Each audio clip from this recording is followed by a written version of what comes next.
मैं आज इस हजारों की भीड़ से, सम्मानित मीडिया बंधुओं के बीच से, मीडिया की बहनों के बीच से हजारीबाग के सांसद को चुनौती देता हूं कि वास्तव में अगर आप राम को मानते हैं तो 50,000 करोड़ की संपत्ति में 1,000 करोड़ रखिए, बाकी उन 50,000 करोड़ आप जनता को दान कर दीजिए। ये राम का चरित्र हो सकता है। यशस्वी नरेंद्र मोदी जी के नाम पर ये वोट लेंगे। माननीय जयंत सिन्हा, इनका बाप भी सांसद रह चुके, अपना बेटा को बनाने की तैयारी में है। और साथ साथ राम जी ने तो हमारे 1932 के खतियान को भी मजबूत किया है। राम जी ने हमारे 1932 के खतियान को भी मजबूत किया है। अब आप बोलेंगे कैसे? राम जी का विवाद कब का है? 1528 का है। समाधान कब हुआ? 21वीं सदी में। समाधान किन्होंने करवाया? लोकतंत्र ने। लोकतंत्र ने। तो भाई जब मुगलों के काल की समस्या का समाधान लोकतंत्र में हो सकता है, तो हम तो अंग्रेजों की काल की समस्या का समाधान मांग रहे हैं।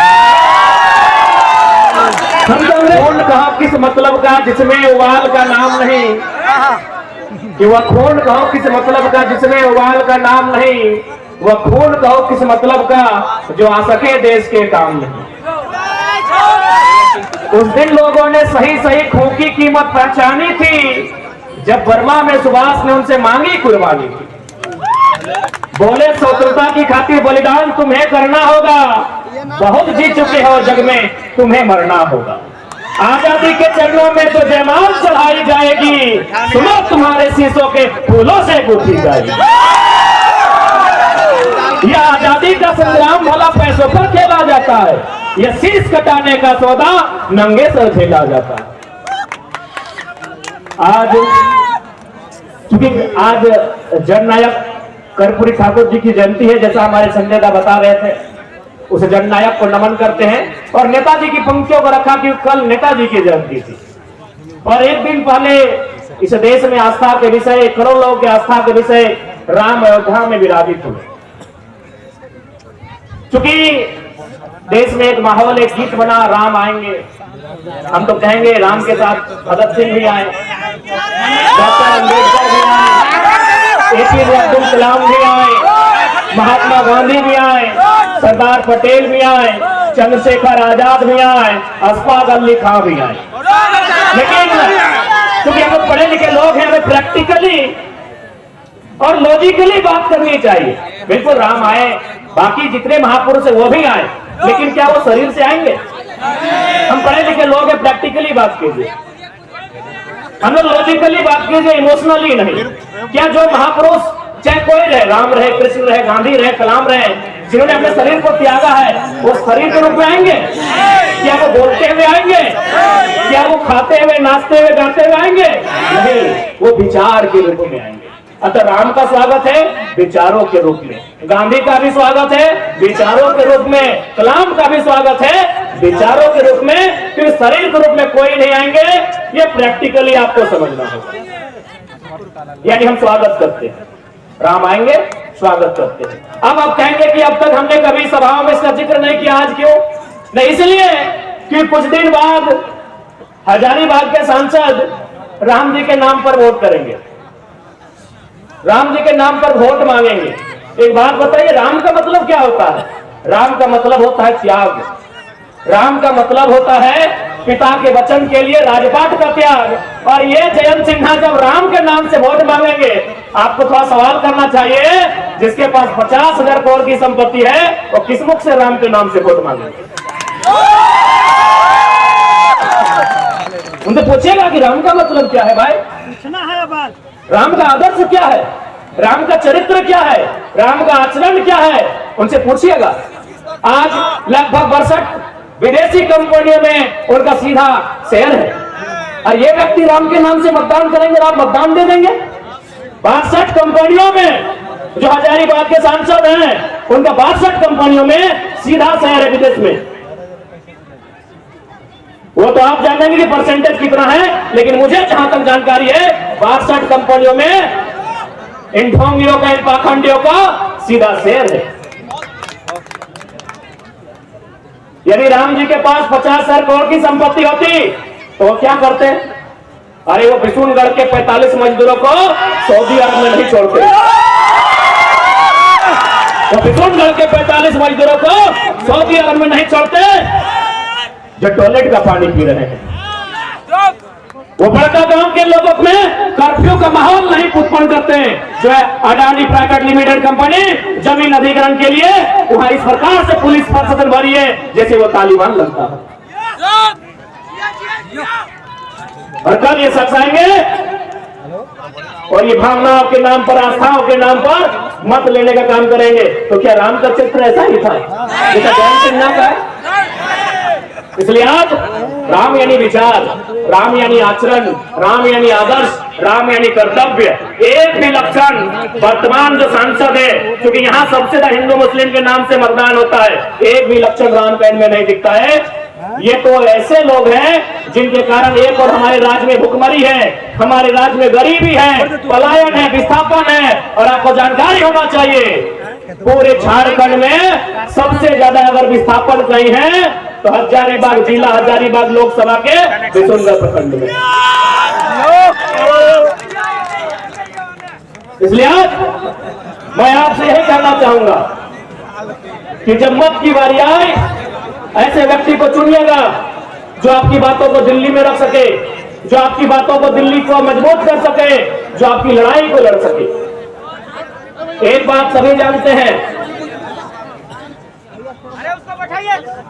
चाहे मीडिया के कर्मी हो या प्रशासन के लोग हो या सरकारी कर्मचारी हो, हर कोई यहाँ अपने जीवन में चाहता है कुछ संपत्ति का अर्जन करके चले जाएं। लेकिन आपको जानकारी होनी चाहिए आज जिस प्रकार से झारखंड का माहौल बना है, कहीं सड़क चौड़ीकरण के नाम पे, कहीं डैम के नाम में, कहीं तालाब के नाम में, कहीं माइंस के नाम में, कहीं फैक्ट्री स्थापित करने के नाम में हमारी जमीनें कौड़ी के भाव ले रहे हैं। यदि आज हमारे पास दिल्ली में शख्स नहीं होगा जो हमारे लिए लड़ सके तो आने वाले दिन ऐसा होगा कि झारखंड एक खंडहर के रूप में होगा, हम और आप केवल तमाशा देखेंगे। मैं आपके माननीय सांसद के करतूत सुनाता हूँ। करतूत और कारनामा में फर्क होता है, जैसे क्लेवर और कनिंग होने में फर्क होता है। दोनों का मतलब चालाक होता है लेकिन एक का मतलब धूर्त होता है। तो मैं इनके करतूत आपको सुना रहा हूँ। आपके जो यशस्वी नरेंद्र मोदी जी के नाम पर ये वोट लेंगे, माननीय जयंत सिन्हा इनका बाप भी सांसद रह चुके, अपना बेटा को बनाने की तैयारी में है। राजरप्पा में प्रोजेक्ट आया था, आज समझिए कि किस प्रकार झारखंड को खोखला किया जा रहा है, किस प्रकार हमारी बुनियादी ढांचे को बर्बाद किया जा रहा है, किस प्रकार हमारे रोजी रोजगार को परदेशों के हाथों बेचा जा रहा है। वहां एक प्रोजेक्ट आया था, चूंकि सांसद हैं, दिल्ली से टीम आई थी तो सांसद की एक कुर्सी लगी हुई थी। सांसद महोदय कुर्सी में बैठते हैं, अंदर जो दिल्ली की टीम आई थी 5 सदस्य या 7 सदस्य टीम थी, उनसे पूछा सांसद महोदय ने, यशस्वी सांसद, आपके लोकप्रिय सांसद, आपके धर्मात्मा सांसद, अब भाई राम के नाम से वोट मांगते हो धर्मात्मा ही होंगे और आपने दिया है। इस धर्मात्मा सांसद ने पूछा कि ये प्रोजेक्ट कितने में कंप्लीट हो सकता है? बोला सर हार्डली 15 से 20 करोड़ में पूरा हो जाएगा। इस धर्मात्मा, आपके लिए धर्मात्मा, हमारे लिए कहीं ना कहीं ये मानव के रूप में छुपे दानव है। इसने कहा इसको 250 करोड़ बनाइए। आप पता कर लीजिएगा, राजरप्पा प्रोजेक्ट वहां 15 करोड़ में वो योजना थी, इन्होंने कहा इसको 250 करोड़ बनाइए। यानी जो योजना 15 करोड़ में हो सकती थी, 250 करोड़ किसके लिए? अपन जयबाग डाल ले, अपने लिए, अपनी पत्नी के लिए, अपनी साली के लिए, अपनी सलहद के लिए।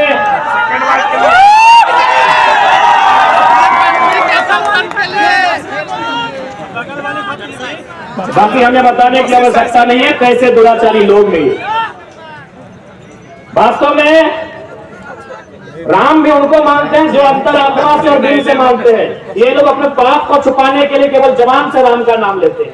अगर वास्तव में राम को आदर्श मानते हैं, मैं आज इस हजारों की भीड़ से, सम्मानित मीडिया बंधुओं के बीच से, मीडिया की बहनों के बीच से हजारीबाग के सांसद को चुनौती देता हूं कि वास्तव में अगर आप राम को मानते हैं तो 50,000 करोड़ की संपत्ति में 1,000 करोड़ रखिए, बाकी उन 50,000 करोड़ आप जनता को दान कर दीजिए। ये राम का चरित्र हो सकता है, ये राम का आदर्श हो सकता है। 50 वो कंपनी जो विदेश में चलेगी, आपका वहाँ 30-35% शेयर रहेगा और झारखंड में जनता को केवल बरगलाना के ये लोग काम करते हैं। जैसा सरयाग रखा है रुपया। आज झारखंड गरीब नहीं है मेरे साथियों, मेरी माताओं, मेरे बहनों, मेरे बुद्धिजीवी अभिभावकों, इस झारखंड को गरीब बनाया जाता है। झारखंड नहीं है गरीब। इस राज्य को जानबूझ के ये लोग बर्बाद करने पर तुले हैं और ये हमारा और आपका कर्तव्य बनता है कि इस राज्य की उन्नति कैसे हो, इस राज्य का हितार्थ कैसे हो, इस राज्य को बचाया कैसे जाए और इस राज्य को अव्वल दर्जे का राज्य बनाया कैसे।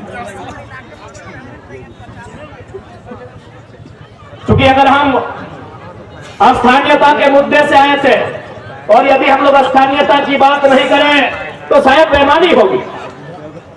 आज बहुत सारे लोग, और साथ साथ राम जी ने तो हमारे 1932 के खतियान को भी मजबूत किया है। राम जी ने हमारे 1932 के खतियान को भी मजबूत किया है। अब आप बोलेंगे कैसे? राम जी का विवाद कब का है? 1528 का है। समाधान कब हुआ? 21वीं सदी में। समाधान किन्होंने करवाया? लोकतंत्र ने। लोकतंत्र ने। तो भाई जब मुगलों के काल की समस्या का समाधान लोकतंत्र में हो सकता है तो हम तो अंग्रेजों की काल की समस्या का समाधान मांग रहे हैं। हम तो अंग्रेजों की काल की समस्या का समाधान मांग रहे हैं। तो राम जी ने तो तमाम विस्थापितों को मजबूती दिया है। तमाम विस्थापितों को जिनका जमीन 50 साल पहले टाटा ने लिया है, डीवीसी ने लिया है, वेदांता ने लिया है, सीसीएल ने लिया है, बीसीसीएल ने लिया है, ईसीएल ने लिया है, एचईसी ने लिया है, हिंडाल्को ने लिया है, मगध, आम्रपाली, एनटीपीसी ने लिया है, 50 साल पहले लिया है। जब राम जी की समस्या का समाधान 500 साल बाद यही लोकतंत्र का बुनियादी, यही लोकतंत्र का सर्वोच्च न्यायालय करता है तो 50 साल पहले जो हमारा जमीन अधिग्रहण हुआ विकास के नाम पे, जो आज खाली पड़ा है, जो टाटा के कब्जे में है, कहीं एचईसी के कब्जे में है, कहीं हिंडाल्को के कब्जे में है, कहीं एनटीपीसी के कब्जे में है, तो क्या हमारा भी अधिकार नहीं बनता कि लोकतंत्र उसका समाधान करे? बनता है कि नहीं बनता है भाई? हमारे भी बाप दादा ने मात्र 50 साल पहले जमीन दिया है। एनटीपीसी को दिया है कोयला खोदने के लिए, मगध, आम्रपाली को दिया है, टंडवा में दिया है, पिपरवार में दिया है, राय बचरा में दिया है, बड़का गांव में दिया है, गोंदलपुरा में देने वाले हैं, लेने वाले हैं। वो कर्फ्यू का माहौल है। यही विशुनगढ़ में कोणार्क डैम के माध्यम से दिए हैं। तो हमें भी इस लोकतंत्र में उतनी ही आस्था है। तो हमारी भी ये जमीनें, क्योंकि भारत का कानून भी कहता है यदि किसी कंपनी ने, किसी फैक्ट्री ने आपसे जमीन अधिग्रहण किया है और उस जमीन पर अगर कोई काम नहीं हो रहा है तो बाकायदा राज्य सरकार को चाहिए वह जमीनें रैयत को वापस करना चाहिए। तो लोग कहते हैं भाई अंग्रेजों के काल का है, हमने तो बता दिया मुगल काल की समस्या का समाधान लोकतंत्र के माध्यम से हुआ। आप एक बात बताइए, जो लोग कहते हैं कि अंग्रेजों की काल की समस्या है, अंग्रेजों का कानून है, तो भारत के बुद्धिजीवी लोग बताए तो कि भारत का क्या है? भारत के लोग हमें बताएं। हम लोग थोड़ा कम पढ़े लिखे नौजवान हैं, अभी पढ़ाई लिखाई कर ही रहे। भारत का है क्या? अरे भारत की प्रस्तावना फ्रांस से, भारत का मौलिक अधिकार संयुक्त राज्य अमेरिका से, भारत का नीति निर्देशक आयरलैंड से, भारत के मौलिक कर्तव्य रसिया से, भारत का राष्ट्रपति संयुक्त राज्य अमेरिका से, भारत की सांसद ब्रिटेन से, भारत का संघीय ढांचा कनाडा से, भारत का आपातकाल जर्मनी से, भारत की संबंधित सूची ऑस्ट्रेलिया से। 1932 अंग्रेजों कहने चलेगा ये व्यवस्थाएं अंग्रेजों की, ये व्यवस्थाएं अंग्रेजों की। अच्छा एक बात बताइए, हजारीबाग में भी डीसी है ना? डीसी मतलब समझते हैं आप लोग? Deputy collector. अच्छा एक बात बताइए, कलेक्टर का मतलब क्या होता है? कलेक्टर शब्द कहाँ से आया? कलेक्टर शब्द आया है कलेक्ट से। कलेक्ट मैंने क्या होता है? कलेक्ट करना, कोनो चीज इकट्ठा करना, जमा करना। तो भाई ये कलेक्टर लोग अंग्रेज के टाइम क्या करते थे? कलेक्ट करते थे, व्यापारियों से, किसानों से लगान कलेक्ट करते थे, खजाना कलेक्ट करते थे। इसीलिए इन्हें कलेक्टर की उपाधि दी गई थी। अब क्या हुआ, एक प्रमंडल चूंकि हजारीबाग में है, वहां आता है डिविजनल कमिश्नर। डिविजनल कमिश्नर समझते हैं ना, यानी परमंडल के आयुक्त। कमिश्नर का मतलब क्या होता है, यानी कलेक्टर जो पैसा, जो खजाना, जो धान चार सोना चांदी कलेक्ट करके ले जाते थे, उस पैसे को सुरक्षित अंग्रेजों तक, ब्रिटेन तक कमीशन लेके जो पहुंचाता था उसे कमिश्नर कहते थे। कमीशन कहां से आया, कमिश्नर शब्द कमीशन से आया है। तो भाई अंग्रेजों का कलेक्टर चल रहा है, अंग्रेजों का कमिश्नर चल रहा है, तो 1932 का खातियान कहे नहीं चले, कहे नहीं चलेगा? अभी बताइए, क्या हमारी लड़ाई गलत है? ये हमारी मांग गलत है? जी नहीं, बस हमारे लोगों को जानबूझकर कमजोर बना के रखा गया है, क्योंकि सारा समस्या है यहाँ की खनिज, यहाँ के कण कण में खनिज है, यहाँ के पहाड़ में, यहाँ के पर्वत में, यहाँ के पठार में, यहाँ के जंगल में, यहाँ के नदी में। नदी में नहीं समझे क्या? अरे दामोदर नदी को भी लोग चेंज करना चाहता था। ये पैसे के लालची लोग, क्योंकि दामोदर नदी के नीचे मैक्सिमम कोयला है, ये लोग दामोदर नदी के बहाव को बदलना चाहता था। यानी यहाँ के पहाड़ में खनिज, यहाँ के नदी में खनिज, यहाँ के नालों में खनिज, इसीलिए जानबूझ के झारखंड की व्यवस्था को चौपट किया गया है। अब आप कहेंगे कैसे? क्योंकि हजारीबाग को मैंने अक्सर कहा है, ये एजुकेशन हब है, शैक्षणिक राजधानी है। अगर रांची राजधानी, दुमका उपराजधानी, कोडरमा अफरक राजधानी, धनबाद कोयला राजधानी, जमशेदपुर स्टील राजधानी, तो हजारीबाग शैक्षणिक राजधानी है। अब कैसे व्यवस्था को यहाँ का नेस्तनाबूद किया गया है, सुनिए। हम 2011 बैच के इंटर ऑफ साइंस के स्टूडेंट हैं। हो सके कोई 12 वाले होंगे, कोई 13 वाले होंगे, कोई 10 वाले होंगे, कोई 9 वाले होंगे। ईमानदारी से बताइए, उस समय इंटर का रिजल्ट क्या होता था, खासकर इंटर ऑफ साइंस का बताइए। मैं बता रहा हूं 2011 में 28%। गंभीरता पूर्वक सुनिएगा कि कैसे एक सिस्टम काम कर रहा है जो झारखंड को दिन प्रतिदिन खोखला कर रहा है। गरम पानी पी ले।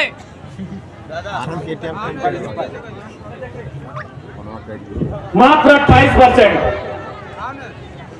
कॉमर्स का रिजल्ट था 42%, साइंस का रिजल्ट था 47%। सोच के देखिए आपकी रूह कांप जाएगी। आर्ट्स का रिजल्ट था 47, यानी 50% से ज्यादा बच्चे फेल हुए थे। कॉमर्स का रिजल्ट 42, यानी 50 से कई गुना ज्यादा, कई गुना नहीं, संख्या में कितना ज्यादा। और मात्र 28% रिजल्ट था इंटर ऑफ साइंस का 2011 का। हम साइंस का और पास आउट स्टूडेंट है। यानी सोच के देखिए, जब हमारे बच्चे पढ़ेंगे नहीं, जब ये इंजीनियर नहीं बनेंगे, जब ये मेडिकल में नहीं जाएंगे, तो आगे जाकर कैसे राज्य को संभालेंगे। वियतनाम और फ्रांस की कहानी आपने पढ़ा होगा, वो तो आपने वियतनाम और फ्रांस के बारे में पढ़ा है। ये लोग झारखंड में चरितार्थ करके बैठे हैं। हमारे रिजल्ट को शून्य करके रखा था, हमारे रिजल्ट को डाउन करके रखा था। उतना छोड़िए, अभी आप कल का या परसों का अखबार पढ़े होंगे, धनबाद से नवोदय में 26 बच्चों का चयन हुआ है। हमको लगता है 20 बच्चे बिहार के। यानी आपके बच्चे, नवोदय का मतलब आप भी जानते हैं, हर फैमिली का ड्रीम होता है कि अपना बच्चा को नवोदय भेजे, अपना बच्चा को सैनिक स्कूल भेजे, क्योंकि बाकी स्कूल में खिचड़ी के अलावा ठीक कुछ नहीं मिलता है। नेतरहाट, अच्छा माफी चाहेंगे, नेतरहाट है ना मिथिलेश साहब। आज जितने भी नौजवान यहाँ बैठे हैं, आपके घर में बेटा या बेटी जब जन्म लेती है और आप पहला प्रयास यही करते हैं कि अपना बच्चा अपन नेतरहाट भेजेंगे, सैनिक स्कूल में भेजेंगे। तमन्ना होती है कि नहीं? लेकिन वहां भी बाहर के लोगों का कब्जा है। हमारे बच्चे कहाँ मिलेंगे? जहां स्कूल का ड्रेस कभी पीला कभी हरा होगा वहां मिलेंगे, और जहां खिचड़ी 2-3 वैरायटी में मिलेगी वहां मिलेंगे। जहां गुणवत्तापूर्ण शिक्षा मिलेगी, नेतरहाट जैसे संस्थान में, सैनिक कॉलेज जैसे संस्थान में, नवोदय जैसे संस्थान में, वहां भी यूपी बिहार के लोगों का कब्जा है। ये गलत है कि नहीं, आप बताइए। अरे भाई, लोग बोलते हैं कि आप बाहरी बिक्री करते हैं। हम लोग नफरत नहीं बांटते हैं, आप हमसे नफरत करते हैं कि हमें जानबूझकर फेल करते हैं। आप हमें मौका नहीं देते हैं। एक बात बताइए, यहीं बगल में विनोबा भावे यूनिवर्सिटी है, कि हमने कभी गेट पर जाकर यह कहा कि एचओडी सर गो बैक, आप यूपी से चले जाएं, आप राजस्थान से चले जाएं, आप बिहार से चले जाएं, क्या हमने कहा? नहीं कहा, क्योंकि यूनिवर्सिटी में जो प्रोफेसर आते हैं वो सेंट्रल का विषय होता है, वो